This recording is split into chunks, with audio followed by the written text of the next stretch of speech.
Hygienist steals your patient list because she says she wants to stay in touch with them. Wow! How many red flags can we wave at once here? Well, we're about to find out on today's episode of the Dental Practice Fixers podcast. Thanks so much for being here. I'm Dr. Richard Matto, co-founder of the Matto Center for Dental Practice Success. And I'm your host on the podcast today. And wow, we've got a great question from a listener, and then a great answer from one of our favorite dental people. I was going to say dental resources. Can you call a person a resource? I guess you can. Well, why not? She is absolutely one of our favorite dental resources and dental people. We're going to get to that in a second, along with a couple mystery shopper calls. But first, I just want to let you know that I bought a new car. Well, who the heck cares that I bought a new car? I'm not that into buying new cars. I don't really like to spend that much money. I kind of would rather save money and do more fun things. But after well over 100,000 miles, my old Rover finally bit the dust and it was time for a new car. So why am I telling you this? I'm telling you this because I got this car for free with the money I saved by using Stacks by Fat Merchant for all of our credit card processing at the Matto Center. Why? Because they don't charge an overage percentage. Like everybody else charges a percentage every time you go to process a credit card payment. Stacks by Fat Merchant doesn't do that. It's just a low, flat monthly fee. So you got to check it out. Go to matto.com/save, matto.com/SAVE, and they'll even do your first month of processing for just $5. Same cost as a $5 footlong at Subway. I don't know, whatever. It's the great. And you know what? They'll chat with you and look at your practice data. And if it's not a good fit for you, they'll let you know. Although I'm pretty much promising you it will be. So go ahead. It goes on autopilot. Their electronic interfaces, whatever you want to call them, their tech is great. You will never look back and you'll save money every single month, just like we do at the Matto Center. So go to matto.com/save. Okay, we have a question from a podcast listener, and I'm just going to read it right out. It says, if you stay in business long enough, you experience a lot of stuff. Ooh, isn't that the truth? This is a new one on me. My dental hygienist of 21 years duration retired last week. She is moving out of state and going to collect her government check. But I just heard that she has taken a bunch of patients' phone numbers to keep in touch. That's in quotes, keep in touch. This really bothers me, and I believe that while being unprofessional, it may be a violation of HIPAA. It's not malicious, but a misplaced feeling that she had these great relationships with folks who she saw for 2 hours a year. Is this legally wrong? Do I need to get an attorney to get her to not call these people? Can you ask Lainey K about it? I really think it's odd. If you use this in your podcast, please do not mention my name. Thanks. Okay, we will not mention your name. We'll just call you frustrated dentist. I don't know. Every dentist is frustrated, so we won't mention your name at all. But interestingly, you did mention the name of Lainey K, and Lainey K is just an incredible person. She is an attorney. Her husband, Ken, is a dentist, and she is our go-to expert on HIPAA issues, OSHA issues, all these great kinds of things. And she's just so willing to help people out. So as you suggested, Dr. Frustrated, I did run this question by Lainey. But first I asked you, did this hygienist actually ask the patients for permission? And the answer was no. She just kind of went through the database and started collecting names and personal information. Wow. So here's what Lainey has to say. She says, technically, that is a HIPAA issue. You cannot use any patient information for personal use. If she wanted to stay in touch with these people and personally ask them for their phone numbers to stay in touch, and the patients gave her the numbers, that's different. Looking them up in the computer is using patient information for personal use. As someone who has been in business for 21 years, she should understand that if he points it out. If they're truly people she's become friendly with and she just wants to send them a Christmas card, it's probably not an issue. But if she pissed one of them off and a patient complained, the doc could have an issue. What if she used the patient names to try to sell them something like high-end toothbrushes or Mary Kay? Potentially that could be construed as distributing patient names so they can be marketed without authorization, and that could be a problem. If she really wants these patients' phone numbers just so she can stay in touch, and that was her only reason, she probably didn't think about it being a problem. In that case, if he explained it to her, she should be mortified and should try to fix this. If that's the case, the doc could offer to let her send the front desk folks a bunch of notes for these patients that says she's retiring and would like to stay in touch, and ask them to contact her at her cell number so she can add them to her contacts. Great suggestion. As these patients come in, the front desk folks hand them the card with their name on it, and the patient can contact her if they want. My guess is most won't, but whatever. Then there's no issue because it's the patient's choice. However, if she's giving him a bunch of grief and he asks her to get rid of the numbers, it wouldn't be a bad idea to have a lawyer send her a letter telling her that she is not allowed to use information from the office for personal reasons. She didn't get his permission or the patient's permission, and for her to please destroy the numbers and not use them because it could be a HIPAA violation. The next question would be, would that then be a reportable breach? If she refuses to destroy it, information is in the hands of a person that didn't get it for treatment purposes / office operations / payment purposes, so that could technically be considered a breach. On the other hand, if she didn't realize the implications and immediately destroyed the information, and at the time she got the information, she was a healthcare worker who has a duty to protect patient information, was it really a breach issue? Honestly, I don't know the answer. That's an ask a real lawyer because money could be involved question. My job is to point out potential issues, not tell people how to fix them. Heart XXOO Laney. Wow, that's a great answer. I'm going to do the TLDR. It was a HIPAA violation, and tell this person she has to destroy that information right away. I mean, I think Laney's a great suggestion to ask the office to handle this for the ex-hygienist, handing people a card saying, hey, do you want to be in touch with old Jane?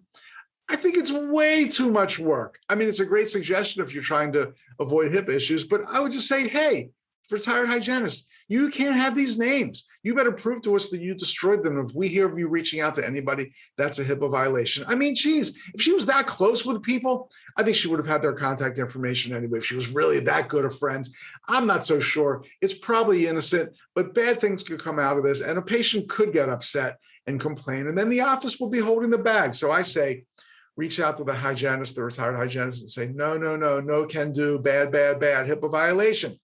Anyway, Laney, thanks so much for such an incredibly comprehensive, detailed, and thought-provoking answer. If any of you have any HIPAA questions, OSHA questions, want some great training, please visit our friend Laney. She's at laneykay.com, LANEYKAY.com. So Laney, thanks so much again. All right, well, we've got a couple mystery shopper calls to take care of right now, but I just want to tell you first, if you want to find out what's going on in your practice, and you want to find out from us, from the Matter Center, because let's face it, we know how to help practices. Do a snapshot. A snapshot is no charge. It takes you a couple minutes. We'll learn a ton about your practice. We'll get on the phone or Zoom with you to discuss what we found out. There's no obligation, no pressure. And whether you decide to work with us or not, you will learn a ton about what's going on in your practice. So just go to maddow.com/snapshot, madow.com/snapshot. Fill out a few things. We're going to get in touch with whoever is the person at your front desk that really knows how to run the software. We'll do the snapshot again. It'll take you a minute. You'll learn a ton. And we'll get on the phone with you and chat about it. No pressure, no obligation. Of course, we'd love to work with you, but if it's, there's no pressure to. Or if you want to just find out directly what it's like to work with us, you can even send me an email, Rich, R-I-C-H, @maddow.com. Ask any question you like. I'll be here for you because I love our podcast listeners and we want to help you as much as we can.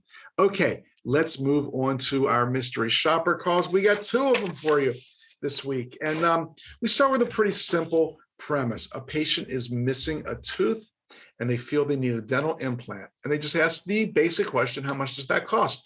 Now, whether your practice places the implants or not, this is a great potential patient. So let's see how these offices handle it. All right. Please press 1 to continue. Thank you. Dr.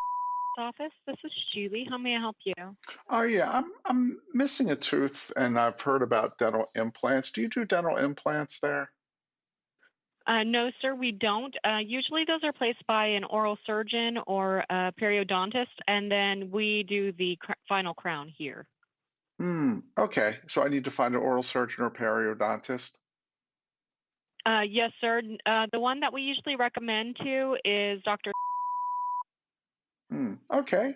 Well, thank you so much. So, I mean, you can see us first, but you would be seeing us for us to send you there. So honestly, to save money, it's an easier step just to go straight to them and then come here or wherever after. Sounds like it. Sounds like it. Okay. Oh, thank you so much. All right. All Yes, right. sir. Bye. Bye. Bye-bye.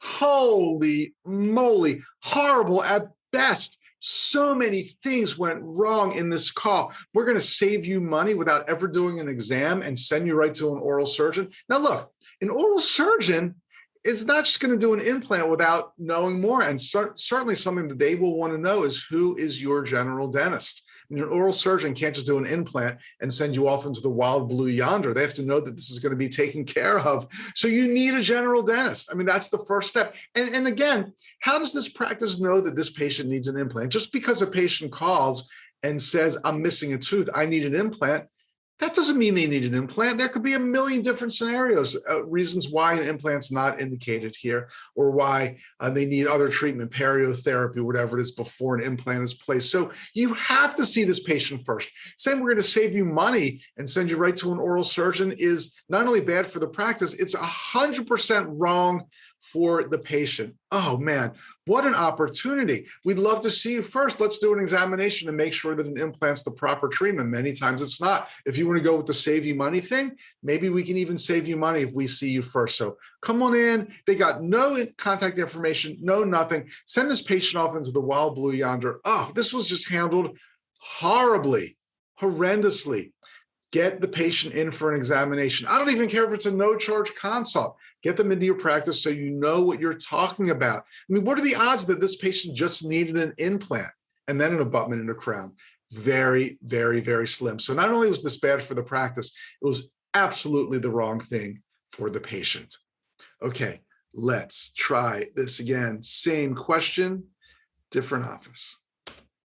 I think I might need a dental implant. Do you do dental implants there?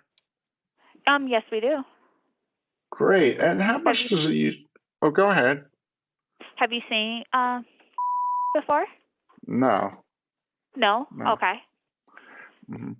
How much does it usually cost to get one? Okay, can I put you on a brief hold? Sure. Okay.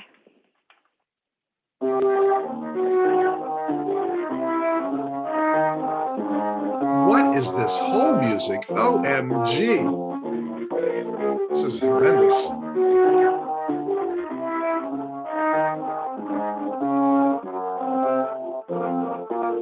I got to say, though, it's better to have this than to have nothing. I think well, first of all, hold is bad. I don't know that she ever should have put me on hold. But when you do put someone on hold, it's better to have this than to have nothing. Because if you hear nothing, you think that you're getting disconnected or whatever. There's a good chance that, that whole thing's going to be a total mess. But man, this is just awful. This is beyond awful. It's like just an endless loop. How many bars is this? Let's listen. 2, 2, 3, 4, 3, 2, 3, 4, 4, 2, 3, 4. That's what I thought. 4 measures repeated over and over again. It's just gloomy. I feel like I'm in a horror movie, like walking through a haunted house and there are cobwebs everywhere. It just gives a really bad vibe. I'm getting creeped out. I think if I were the patient, first of all, the hold is way too long. I don't care if they're playing the second side of Abbey Road. This hold is way too long. But it's just horrible music. It's getting me creeped out. I can't wait to hear what happens when she comes back. I feel like Boris Karloff's going to come back and say, whoa, you wanted to know about the implant. I want to suck your blood. Whew. Thanks for holding. Okay, so typically you will see us first, and then we will refer you out to the specialist, and then you will come back to see us to get the crown placed on the implant. So for us, it will be a total around roughly $2,300, and then with the specialist, it's $2,000. Oh, okay. What kind of specialist is that? The periodontist. Periodontist. Okay. Yes. Well, thank you so much. Oh, no problem. Okay. You have a Bye good now. one. Bye. Okay. Bye. I love how when I asked what kind of specialist it was, she put me on mute. I'm sure she put me on mute and just said like to the person next to her, "What kind of specialist is it?" He said, "A periodontist." Then back off mute. Okay, a periodontist. I mean, wow, this was horrendous. And that on hold music did not make things any better. And the hold was way too long. And then at the end, just like the first call, she's shoving me out to a specialist. Bring the patient in and do an exam. This is a patient that could need thousands and thousands of dollars worth of treatment and doesn't know any better except to say, "Hey, I'm missing a tooth. I heard the dental," maybe they saw a commercial on TV for dental implants. And for some reason they picked your office to call and you're just going to kick them right out of there. Whew. She did ask if I've seen the doctor before and then just went completely silent. I'm not sure. This call seemed pretty easy to me. When I came up with this question, I thought we were actually going to have good results, but man, 0 for 2, not good, not good, not good. But hopefully we all learn something from these calls. All right. Well, that's it for today's edition of the Dental Practice Fixers podcast. I'm Dr. Richard Maddow, co-founder of the Maddow Center for Dental Practice Success. You can find us at maddow.com, MADOW.com. If you want to email me directly, please do. It's Rich, RICH, at maddow.com. And I'll be talking to you soon. Thanks. Bye.